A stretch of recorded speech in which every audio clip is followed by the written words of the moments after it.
అరే శ్రీనివాస, 9వ అధ్యాయంలో 25 శ్లోకానికి కొంచెం వివరణ తెలుసుకుందాము. ఎలాగైతే ఒక గొట్టంలోని నీరు ఆ గొట్టం అనుసంధానం చేయబడిన ట్యాంక్ స్థాయి వరకే పైకి వస్తాయో, భక్తులు తాము దేనిని పూజిస్తారో దాని స్థాయి వరకే ఉన్నతిని సాధించగలరు. ఈ శ్లోకంలో శ్రీకృష్ణుడు వేరువేరు అస్తిత్వాలను పూజించటం ద్వారా వచ్చే పరిణామాలను, వివిధ రకములైన గమ్యములను తెలియజేయటం ద్వారా వివరిస్తున్నారు.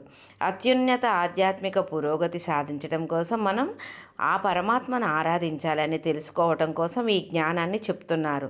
ఇంద్రుడు, సూర్యుడు, కుబేరుడు, అగ్ని వంటి వారిని ఆరాధించేవారు స్వర్గాది లోకాలకు వెళ్తారు. ఆ తర్వాత వారి యొక్క పుణ్యఫలములు తరిగిపోయిన తర్వాత వారు స్వర్గం నుండి పంపించవేయబడతారు. పితృలు అంటే పూర్వీకులు, వారి పట్ల కృతజ్ఞతా భావన ఉండటం మంచిదే, కానీ వారి సంక్షేమం కోసం అతి చింతన నష్టదాయకమైనది. పితృదేవతలను అంటే పూర్వీకులను పూజించేవారు మరణించిన పిదప తమ పూర్వీకుల లోకాలకే వెళ్తారు. తామసగుణ ప్రధానంగా ఉన్నవారు భూత ప్రేతములను పూజిస్తారు. పాశ్చాత్య ప్రపంచంలో విచ్ క్రాఫ్ట్ ఉంది, ఆఫ్రికాలో బ్లాక్ మ్యాజిక్ ఉంది, భారతదేశంలో వామ మార్గ తాంత్రికులు ఉన్నారు. వారు భూత ప్రేతములను ఆవాహన చేస్తారు.